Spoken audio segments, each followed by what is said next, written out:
folks, Dude here. Well, we got another video today, and of course we have, well, we got to pay credit to one of our friends. That's right, one of my longtime subscribers, really longtime subscribers, I'm going to say probably within the first 100 people that actually jumped on board my channel. So he's been around for flipping ever. Oh man, I'm going to tell you about Beaker126. Good buddy of mine. He's from, well, I'm not going to give you exact locations because I just don't do that, but I want to give this guy credit for giving me, well, giving me all kind of attention, and of course definitely becoming and has been a very long time friend to the channel. So I'm going to give him credit where credit is due and say thanks, brother. But first and foremost, we have to do Tiggerosity. And of course we're in the new place, folks, okay? Can you tell we're in the new place? Well, of course, bumping the camera, but obviously, this is not the old place, this is the new place, and of course the kitty's really happy because he's got sunlight. Cats in sunlight, it's just one of those, well, magnificent things. They insist that being in sunlight is just the best place on the planet. Me, I'm thinking best place on the planet is sucking down a cup of coffee, so just give me 1 second, I got a Tigger moment.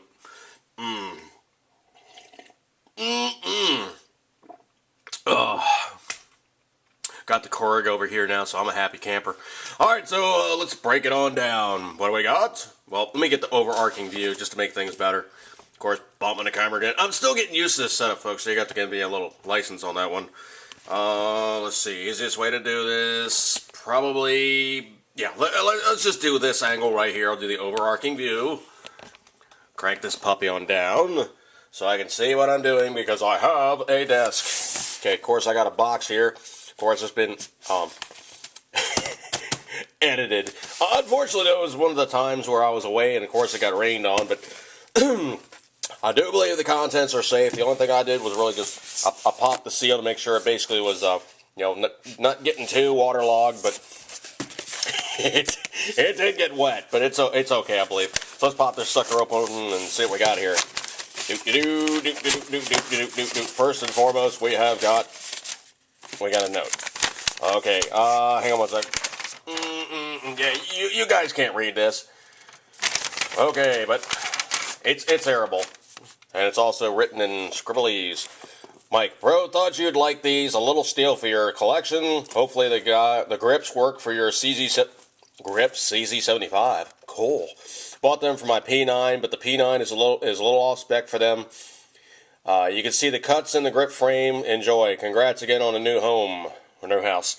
Dude, I really truly appreciate this, whatever you sent me, but let's see what we got here. Hogue Extreme Grip. Oh, these are the rubber ones. These are cool. Tank folio. You know what? Let's just take a look here. Let's just take a look. Oh, man, these are badass, dude. They are, it looks to me like layered Kydex or something. These are cool as hell, man. No, I'm sorry, they're G10. They are G10. That is cool, man. And it's got a really grippy kind of thing going on, so you really can't slip on these puppies. Okay, obviously good engineering. The ergonomics are such that it fits your flipping hand. That's good stuff, man. Thanks a lot, dude. Baker, man, I seriously appreciate that. That's cool right out of the box, quite literally.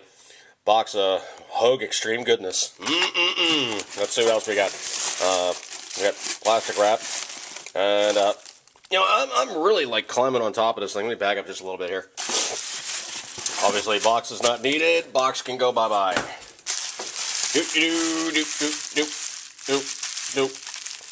Okay, well, that Pommel screams to me K-bar, but the plastic handle doesn't look right. And I don't think I've ever seen a K-bar that comes in a Kydex or a plastic sheath like this guy. So let's see what this puppy says. It says Cold Steel. Cold Steel Secure X. So basically it's locked in. I guess you got a thumb brake or you just basically just pull. Oh, how cool is that? Cold Steel made their own version of a K-bar. They call it the Leatherneck SF.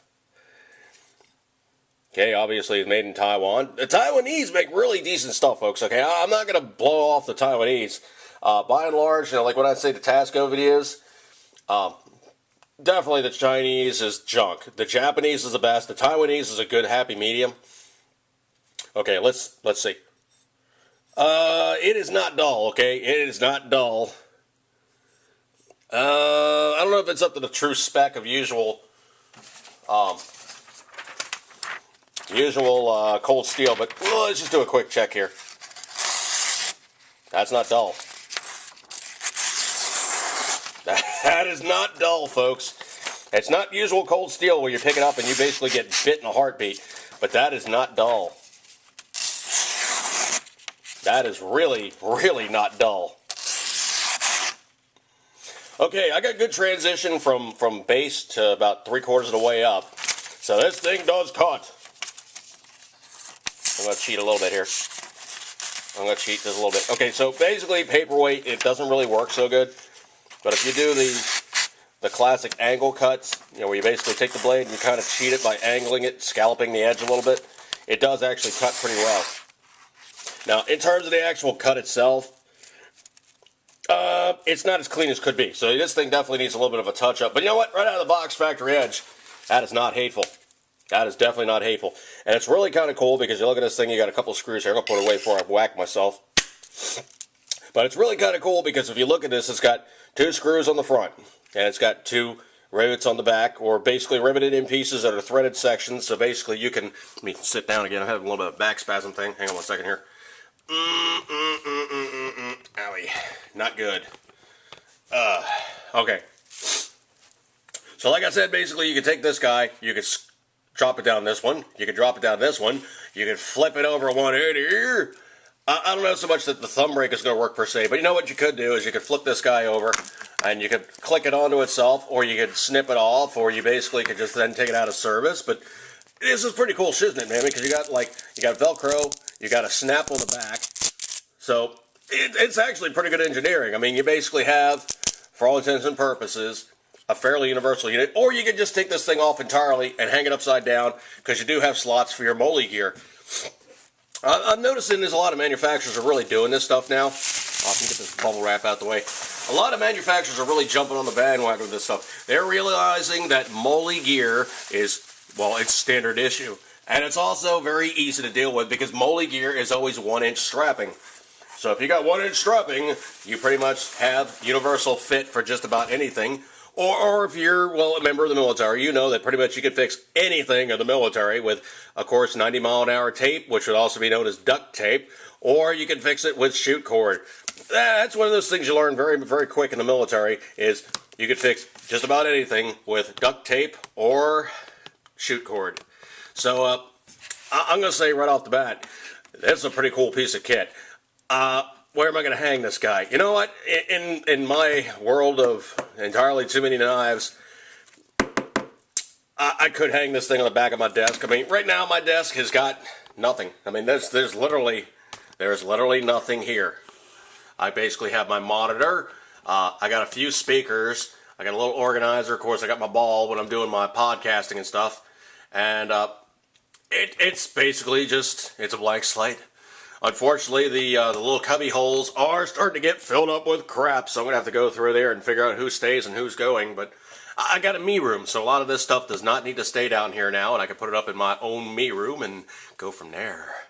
But, Beaker Dude, I truly, truly, truly wish to thank you so very, very much for your kind attention to my channel. Of course, you're very, very gracious and unbelievably just cool, making yourself part of the channel like this. You know, it's one thing to say that you have a channel that really contains only the content of stuff that you've gotten from other people that you like, and there's a lot of channels like that. And by and large, if I see somebody subscribe to me like that, unless they actively respond to me and they actively say, hey, I'm blah blah blah, my channel is so and so, and I do XYZ, you're probably not going to get a whole lot of attention on YouTube, especially when you start having channels that get so big. And that's part of the problems I'm experiencing right now, is I can go into my Gmail account, which is basically, of course, attached to the 80s podcast channel, and I have 1,100 plus emails in there. And most of what it is subscription notices. And when you start having that many subscription notices and you start trying to keep up with it, you're screwed. You just cannot keep up with it because it's just too freaking much. What happens is you do 3, you get the spam thing. Then you got to start doing the captcha thing. Oh yeah, I'm Fresnalitz Blukidlich, and you got to figure that crap out. And for a dyslexic, for me to try to read that font, it's horrendous. So when I have to deal with I've had upwards and including 30 subscribers in the course of a day. I'm done, okay? I'm just freaking done. There's no way in the world I can keep up with it all. But I want to tell you guys very, very earnestly, I try to keep up with this stuff. When I have a chance to, it's hit or miss. And I don't blow you guys off. It's just I get such an onslaught that I cannot keep up with it. That's one of those things, unfortunately, YouTube is never fixed. They say when you have high enough numbers, you're the same schlub as the guy that has low enough numbers. And I've talked to guys with bigger channels, like Mad Bad Voodoo, and of course Fred Hart. And these are guys that are actually in my phone with my speed dial, and I actually talk to off of YouTube. And they're like, oh yeah, man, it doesn't matter if you're a partner or whatever. You're the same guy in YouTube's eyes. They don't care. As long as you make them money, you trying to keep up with all your conversations and all the various ins and outs and all the rest of that happy horse mess, we don't care. The only thing we want is we want the views. We're whores. Give us the views. Everything else that comes by it, that's your problem. So I truly wish to say, Baker dude, I'm sincerely appreciative of the contribution you've made to my channel today. And I'm very, very thankful, dude. And I wish to give you the mention, wish to give you the channel notice. And he's got 11 subscribers, okay? So these are just like his friends. He's got no videos. He basically finds cool stuff on YouTube and jumps on it, and of course basically makes note of it to his buddies, I'm sure, and of course he converses behind the scenes. And you know what, when somebody reaches out like that, I just got to give him credit, I got to give him a mention, and I got to say thank you so very, very much. And of course, when you even take it to that extra step, and you're kind enough to send me things, dude, I mean, I'm just blown away sometimes by the sheer generosity of the people I encounter on YouTube. And I truly wish to thank you for your friendship, your kind attentions, and very, very kindly for your gifts. I mean, is this stuff I'm going to be taking out and, chasing down the bad guys and hack stabbing them and all the rest of it? Probably not, but you know what?